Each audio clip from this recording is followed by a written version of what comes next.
ಇನ್ನೊಂದು ಕಡೆ ಧಾರವಾಡದ ಕೋಚಿಂಗ್ ಸೆಂಟರ್ಗಳಿಗೆ ಗ್ಯಾಸ್ ಟ್ರಬಲ್ ಕಾಡ್ತಾ ಇದೆ. ವಿದ್ಯಾರ್ಥಿಗಳಿಗೆ ಊಟದ ವ್ಯವಸ್ಥೆ ಮಾಡೋದಕ್ಕೆ ಪರದಾಟವನ್ನ ಪಡಲಾಗ್ತಾ ಇದೆ. 20% ಪ್ರವೇಶ ಇಳಿಕೆಯಾಗಿದೆ ಇದರ ಪರಿಣಾಮ. ಈಗ ಬೇಡಿಕೆ ಇದ್ರೂ ಕೂಡ ವಿದ್ಯಾರ್ಥಿಗಳಿಗೆ ಪ್ರವೇಶ ನೀಡ್ತಾ ಇಲ್ಲ. ಹೀಗೆ ಮುಂದುವರೆದರೆ ಕೋಚಿಂಗ್ ಸೆಂಟರ್ ಬಂದ್ ಆಗುತ್ತೆ ಅನ್ನೋ ಭೀತಿಯಲ್ಲಿ ಮಾಲೀಕರಿದ್ದಾರೆ. ಇಲ್ಲೂ ಕೂಡ ಗ್ಯಾಸ್ ಟ್ರಬಲ್ ಕಾಡ್ತಾ ಇದೆ. ಕೋಚಿಂಗ್ ಸೆಂಟರ್ಗಳಲ್ಲಿ 20% ಪ್ರವೇಶ ಇಳಿಕೆ ಮಾಡಿಬಿಟ್ಟಿದ್ದಾರೆ ಮಾಲೀಕರು. ಅಂದ್ರೆ ಇಲ್ಲಿ ಡಿಮ್ಯಾಂಡ್ ಇದೆ, ಇಲ್ಲ ಅಂತಲ್ಲ.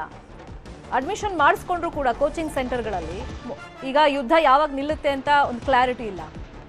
ಗ್ಯಾಸ್ ಟ್ರಬಲ್ ಕಾಡ್ತಾ ಇದೆ ಮತ್ತು ವಿದ್ಯಾರ್ಥಿಗಳಿಗೆ ಸಮಸ್ಯೆ ಆಗುತ್ತೆ. ಬೇಡಿಕೆ ಇದ್ರೂ ಕೂಡ ಹಾಗಾಗಿ ಪ್ರವೇಶವನ್ನ ಕೋಚಿಂಗ್ ಸೆಂಟರ್ಗಳಲ್ಲಿ ಕೊಡ್ತಾ ಇಲ್ಲ. ಧಾರವಾಡದಲ್ಲಿ ಕೋಚಿಂಗ್ ಸೆಂಟರ್ಗಳಿಗೂ ಕೂಡ ಗ್ಯಾಸ್ ಟ್ರಬಲ್ ಕಾಡ್ತಾ ಇದೆ. ಊಟದ ವ್ಯವಸ್ಥೆ ಮಾಡೋದಕ್ಕೆ ಪರದಾಟವನ್ನ ಪಡಲಾಗ್ತಾ ಇದೆ. ಕೋಚಿಂಗ್ ಸೆಂಟರ್ಗಳಿಗೂ ಕೂಡ ಈಗ ಗ್ಯಾಸ್ ಅಭಾವದ ಬಿಸಿ ತಟ್ತಾ ಇದೆ. ಈ ಸಿಲಿಂಡರ್ ಅಭಾವದಿಂದ ಮಕ್ಕಳಿಗೆ ಪೌಷ್ಟಿಕ ಆಹಾರವನ್ನು ಕೊಡೋದಿರ್ಬೋದು ಅಥವಾ ಒಳ್ಳೆಯ ಗುಣಮಟ್ಟದ ಆಹಾರ ಕೊಡಬೇಕಂದ್ರೆ ನಮಗೆ LPG ಭಾಳ ಇಂಪಾರ್ಟೆಂಟ್.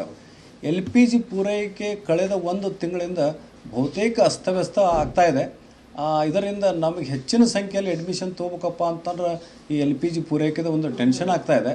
ರಾಜ್ಯ ಸರ್ಕಾರಕ್ಕೆ ಮತ್ತು ಕೇಂದ್ರ ಸರ್ಕಾರಕ್ಕೆ ನನ್ನೊಂದು ವಿನಂತಿ ಏನಪ್ಪ ಅಂತಂದರೆ, ನಮ್ಮ ಎಸ್ಪೆಷಲಿ ಈ ವಿದ್ಯಾಕಾಶ ಇರ್ಬೋದು ಅಥವಾ ಈ ಶಿಕ್ಷಣ ಸಂಬಂಧಪಟ್ಟಂಥ ಹಾಸ್ಟೆಲ್ ಇರ್ಬೋದು, ಕಾಲೇಜ್ ಇರ್ಬೋದು, ಇಲ್ಲಿ ಧಾರವಾಡದಾಗ ಭಾಳ ಅವ. 2 ಯೂನಿವರ್ಸಿಟಿ ಅವ, 100 ಕಾಂಪಿಟೇಟಿವ್ ಕ್ಲಾಸಸ್ ಅವೆ, ಸಾವಿರಾರು ಇದ್ರ ತಕ್ಕಂಗೆ ಇದ್ರ ಮೇಲೆ ಜೀವನ ನಡೆಸಕ್ಕಂಥ ಒಂದು ಜನಜೀವನ ಇದ್ರ ಮೇಲೆ ಡಿಪೆಂಡ್ ಆಗಿದೆ.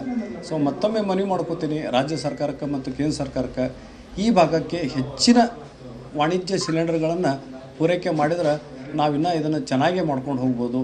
ಮತ್ತು ಹೈದರಾಬಾದ್ ಪೊಲೀಸರು ಭರ್ಜರಿ ಕಾರ್ಯಾಚರಣೆಯನ್ನ ಮಾಡಿದ್ದಾರೆ. 21 ಲಕ್ಷ ಮೌಲ್ಯದ 414 ಗ್ಯಾಸ್ ಸಿಲಿಂಡರ್ಗಳನ್ನ ಸೀಸ್ ಮಾಡಿದ್ದಾರೆ. ಒಂದ್ ಕಡೆ ಗ್ಯಾಸ್ ಸಿಲಿಂಡರ್ ಅಭಾವ ಇದೆ, ಏಜೆನ್ಸಿಗಳ ಮುಂದೆ ಜನ ಬರ್ತಾ ಇದ್ದಾರೆ. ಆದ್ರೆ ಕಾಳಸಂತೆಯಲ್ಲಿ ದಂಧೆಕೋರರು ಇದನ್ನೇ ಹಿಂಗ್ ಬಿಸ್ನೆಸ್ ಮಾಡ್ಕೊಂಡಿದ್ದಾರೆ ನೋಡಿ.